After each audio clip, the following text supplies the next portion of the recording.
Welcome to Influential Entrepreneurs, bringing you interviews with elite business leaders and experts, sharing tips and strategies for elevating your business to the next level. Here's your host, Mike Saunders. Hello and welcome to this episode of Influential Entrepreneurs.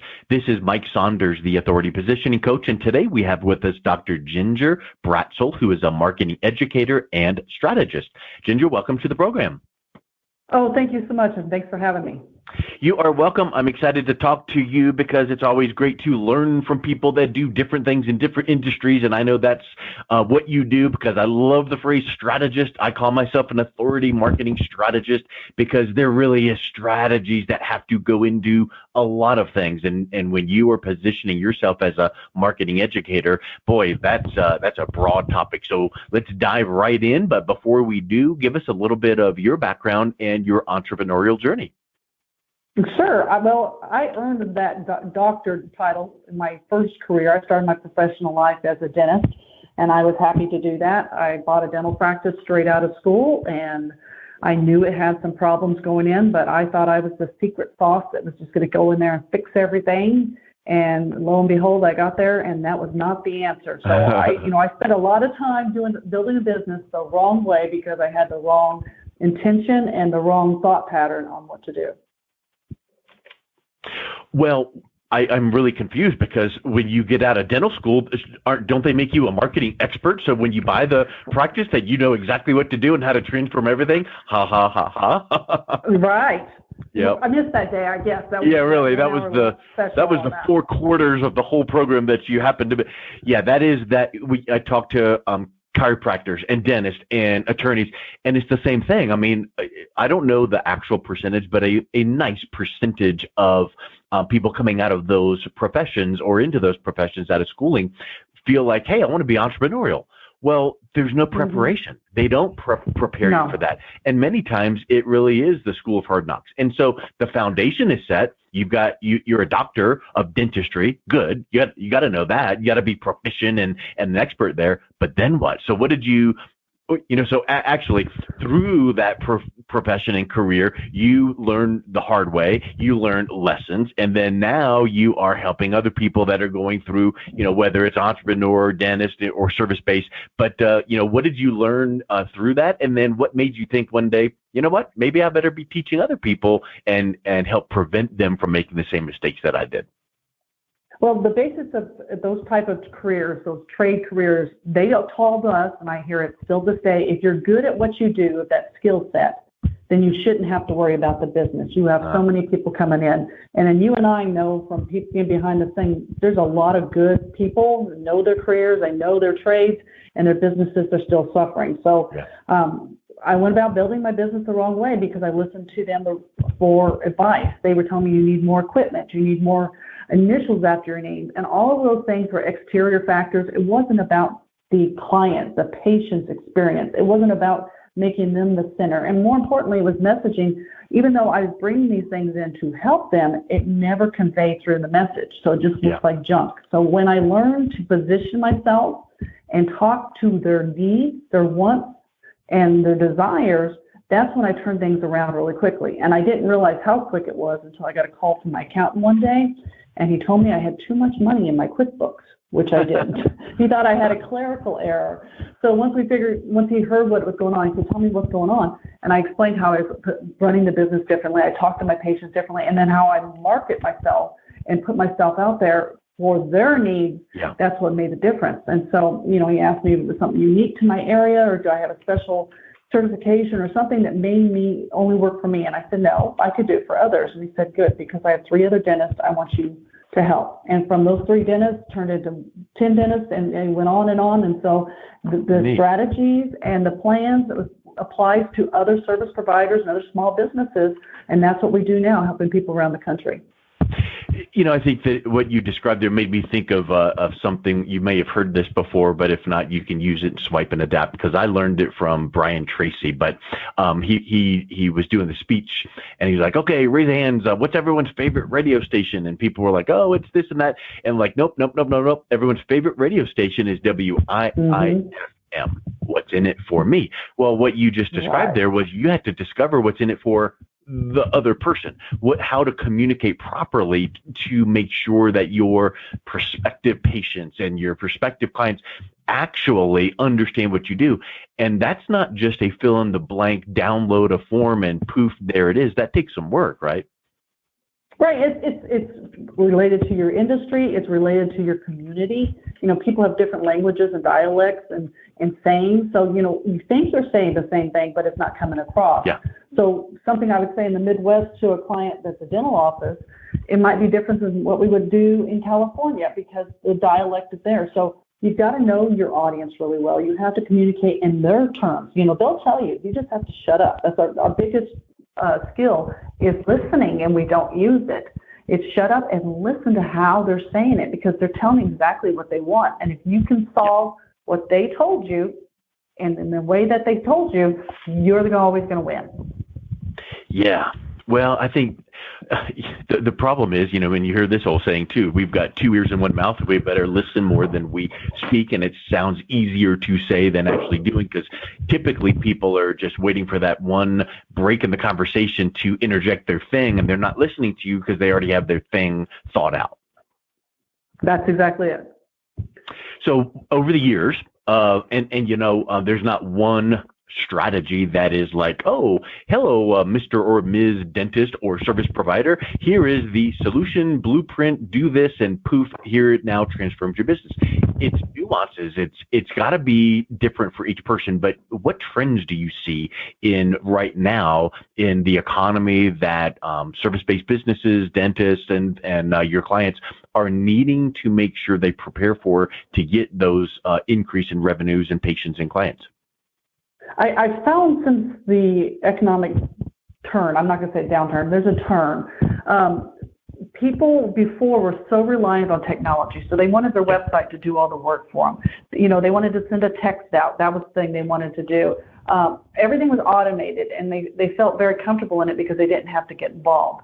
Now at this point, and this is true in the past, and it's always true, but it's that relationship base. That's what people are looking for. They want someone to listen. We just talked about that. Somebody who understands what they're going through and is able to convey those back to us. And so sometimes the best school is the old school. We'll go back and revert and have more personal relationship. When your phone's not ringing, you pick up the phone and you start talking to people. You don't send out an email blast and hope something happens. We need to talk to people and see what's going on. So what are you concerned about now? What that you weren't concerned about 6 months ago, 18 months, 12 months ago. How can we serve you better? And you could do it through a survey, but the best way is always to have those personal relationships. And so, I work with a lot of dentists because they like to be into the minutia things. They like to look at teeth, but they forget they're attached to people, and they've got to be a master in that skill set first. That's a really okay. So here's what I think. You think about fads and trends, and you do want to ride the wave. And if something's working, you want to jump in on it. But do we really find? You hear a lot, in my opinion, these days about these bots and Facebook Messenger bots, and you can look at a case study and it worked for this person and you're going, hold on. Would I respond to a bot? No. Or a Facebook message that I didn't know. So I think that it gets down to what is everyone else doing and see why it's working and then look beneath the surface. And in some cases, I would say to be contrarian. And if everybody's out there doing the bots and whatnot, do the opposite. And for instance, what you just said is so key. Get on the phone, talk to people, have a conversation. And along with that, when I go out to my mailbox, I get, bills and the normal very thing. Little. If maybe there was a handwritten note from your service-based professional, dentist, attorney, whoever, that's going to stand out and then stimulate that relationship to grow and maybe that phone call. Right. And so, and they're not doing huge volumes. It's not like you're treating 1 million people, these service-based providers. Again, it's a very personal relationship. Usually it's one person serving a community. You have that relationship. Don't forget to send those thank you notes and those personal relationships. We were talking about handwritten letters just yesterday. And I made the comment that you just said. I've been to my mailbox for 5 days and it's been empty. So, boy, you don't think I'd get excited to get something new. So everyone's off trying to the latest flashy thing, the shiny object. But it goes back to that strategy. What is your people looking for, your ideal client, your ideal patient? How do they communicate? Where did they hang out? What kind of information are they looking for? And you need to communicate in the way that they want to be communicated with. You don't want to say, hey, we're only going to be on Clubhouse now, and so I need you to go over to Clubhouse to get all your information, because that's not organic to where they were. Right. Okay, so that's a really good point, too. So, A, you need to know who your ideal patients, clients are. Who are they? What do they look like? What age groups? And then where are they online and offline? So now you know who they are and where they are, but then what do you say to them? And what do they want to? And so it gets back to what you were saying earlier, which is listen and make actual note of that. When you hear one of your patients or clients come in and go, oh, I was just really struggling with, or, oh, I'm just really pleased that you now help me too. After that conversation, write it down. Keep a little list. In fact, I personally keep a document called Message to Market. And whenever I hear a new phrase or a new thing, I start using that. And I think that is now part of us learning our market. Right. Well, an example we were looking for, there's so much data you can go out. People will tell you stuff easily without having to go mine it. But like I can hang out in a chat in a Facebook group of my target audience, and I can see the dialect they're using, what they're expressing. They're telling me their frustrations. Like, for instance, we were doing something for a dentist in the Midwest, and we got into one of the groups in the local community and said, what frustrates you about a dentist? Not what they like, but what frustrates them. Because if they could go to somebody that offered a solution to that and made sure that didn't happen, you're an automatic winner. And so, one of the things that kept coming up on the languaging was they were saying about their teeth. So this particular dentist did a service called dental emergencies. You know what emergencies are, but people don't say that. So they always said, I have a bad tooth. Now we think of that from a psychological principle. If it's an emergency, something happened. The tooth got broken, something happened, you got in a car accident, your kid hit you with a bat while they were at T-ball. But with a bad tooth, it's just that darnel tooth went rogue. It turned its back on you. And so it takes the stress off of the person. And so when we started using some of that exact languaging, we didn't change it back to dental emergency, those procedures went up because that's what they were saying. That's what they believed, and that was in their head. Yep. That's huge. And guess what? That same languaging, if you found out that some patients in whatever city, state, whatever, said this or that or the other, it's the same. It's not like, oh, that now I'll finish my thought. It's the same thing. The patients are still going to be frustrated with whatever that was. Now, there could be some nuances that need to change from the Midwest to the South to the North, but it's still the same thing. I'm frustrated that whatever, maybe it's like I can never get in to see my dentist because it's a 3-week wait, or I am frustrated because. So I think that part of that market research is listening and then knowing now how to apply that. And that just gets down to, and now this is, let's put on your strategist hat. And we're talking about dentists now, it could be any service-based professional or healthcare provider. But if the main person was listening to this, they would be nodding their head going, yeah. But you should not be the one doing it. You should be the one knowing that it needs to be done. And then you need to train your staff, because you're not the one that answers the phone every time. You're not the one that replies to every single email every time. Your staff, your front office needs to be listening for, and you need to teach them, hey, make sure you're asking or listening and write this down. And now all of a sudden you've got that army of researchers, and they're already doing it every day. They just need to be told what to listen for. Right. So when they call in, we're still in the dental example, they call in, they said they want X, Y, and Z. That staff person's job not to change it. So they said, I need a cleaning. They don't go back and say they're here for hygiene treatment. That's not what they said.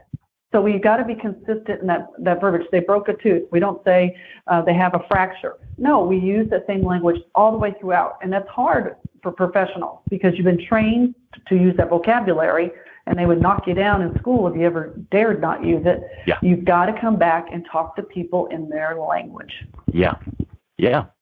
Well, excellent. Okay, so let's move on to, kind of a final thought.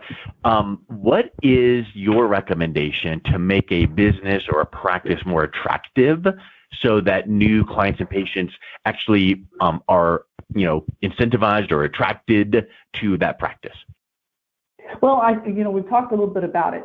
If you're concerned what you can do to make yourself unique, if you can solve their biggest problems, what they don't like, and make sure you're that guy or gal that does that, then you're going to have always people beating at your door. So, a common complaint is, oh, they were always late. Well, you're the guy or gal that's always on time, and that's your MO.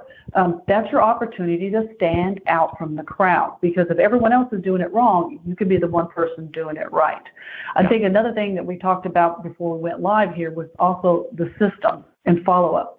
Marketing is so extremely expensive, and people are so willing to spend that money, and then they blow it on the back end. So you spend all this money on marketing, get new clients, new patients, and then your systems are not down as far as the person who answers the phone. It's a horrible phone experience. There's no follow-up. Yeah. They didn't listen to what the caller was saying. They told them, I can't come in at Thursday, and they gave them a Thursday appointment. It just doesn't validate them. And then that transition, we call it the handoff, from that phone where they gathered the intel they told us everything they wanted right then and there if we could solve it, and handing it off to the next person in the business to make sure they know what the motivating factors to carry it through, all the way up to whoever's going to see them or be working with them. And then after the fact, what systems do you have after to make sure they keep coming back in, and also build that loyalty. So, all of those things are part of that system. Don't spend your money on marketing unless you have those things in place. And if you don't, get those things in place first and then spend your money on marketing. Because it's like pouring water into a bucket with holes. Mm-hmm. Yeah, that's a really, really great point. Well, excellent. So what is the best way that someone could reach out, connect with you, maybe get like a overview, give me an assessment of my business, and how could you help? How can people connect with you? Sure. They can reach out to me at my website at gingerbratzel.com. But because you have authority, people, and they're looking for authority, I have something I think your audience would be particularly interested in, and how to stand out, because I don't want anyone to fade away. We want them not to be the best kept secret in their area. So I have a resource guide that gets them started, and it's over at my website at gingerbratzel, and that's BRATZEL.com/standout. And it's a one-pager, real easy, some ideas to get them started. And then we can have a conversation after that. Maybe there's something in there that answers their question directly, but also, how to build those kind of strategies into their business that are particular for their audience and what they want to achieve in their goals. Excellent. That's so wonderful. Thank you so much for that resource and for coming on the program today, Ginger. I really appreciate your time. Well, thank you for having me. You've been listening to Influential Entrepreneurs with Mike Saunders. To learn more about the resources mentioned on today's show or listen to past episodes, visit www.influentialentrepreneursradio.com.